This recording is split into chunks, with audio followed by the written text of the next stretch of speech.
ইয়া জাল জালালি ওয়াল ইকরাম 111 বার পরে পানিতে ফু দিয়ে ওই পানিটা বাসার চারপাশে ছিটিয়ে দিলে কি হয়?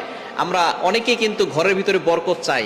এই বরকত যদি আপনি পেতে চান, অভাব দূর করতে চান, খুবই গুরুত্বপূর্ণ একটি আল্লাহ তাআলার গুণবাচক নাম হচ্ছে ইয়া জাল জালালি ওয়াল ইকরাম। আল্লাহ পাক রব্বুল আলামিনের এই গুণবাচক নাম করে দোয়া করলে আল্লাহ তাআলা সেই দোয়াটা কবুল করেন। এটা আল্লাহ তাআলা নিজে বলে দিয়েছেন। কোরআন খুলেন 9 নম্বর পারা 13 নম্বর পৃষ্ঠার 4 নম্বর লাইন, সূরা আরাফের 180 নম্বর আয়াতে আল্লাহ বলছেন ওয়ালিল্লাহিল আসমাউল হুসনা ফাদউহু বিহা।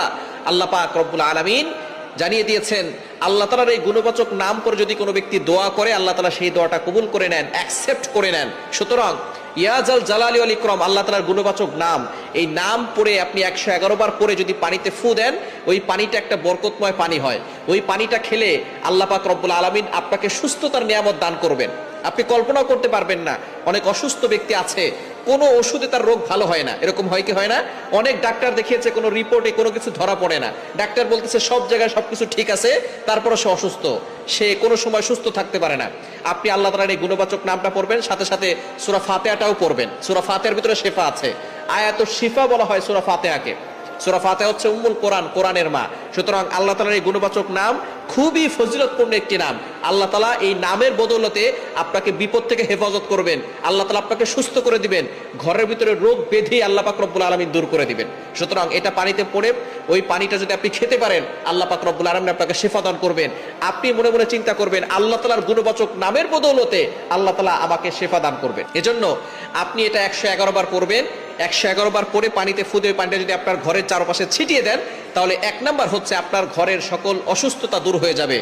রোগ ব্যাধি আল্লাহ পাক রব্বুল আলামিন এই নামের উসিলায় সবকিছু দূর করে দিবেন, এবং আল্লাহ পাক রব্বুল আলামিন ওই ঘরের ভিতর থেকে অভাব দূর করে দিবেন, এবং আল্লাহ পাক রব্বুল আলামিন ওই ঘরের ভিতরে বরকত দান করবেন। এবং ইয়া জাল জালালি ওয়াল ইকরাম যদি আপনি 111 বার পরে দোয়া করেন, আল্লাহ পাক রব্বুল আলামিন সেই দোয়াটা কবুল করে নেবেন। অবশ্যই আপনি ওযু করে আমলটি করার চেষ্টা করবেন। ওযু করে আমল করলে এরপরে দুরূদ শরীফ পড়ে আমলটি করবেন। দুরূদ শরীফ প্রথমে 3 বার পড়বেন, শেষে 3 বার পড়বেন। দুরূদ শরীফ পড়ে যে আমল করা হয় সেই আমল আল্লাহ পাক রব্বুল আলামিন তাড়াতাড়ি কবুল করেন। অনেক সময় আমরা দোয়া করে দোয়া কবুল হচ্ছে না, দুরূদ শরীফ পড়ে দোয়া করবেন, আল্লাহ পাক রব্বুল আলামিন এই দোয়াটার সাথে সাথে 7 আসমান ভেদ করে আরশে আজিমে গিয়ে নক করবে।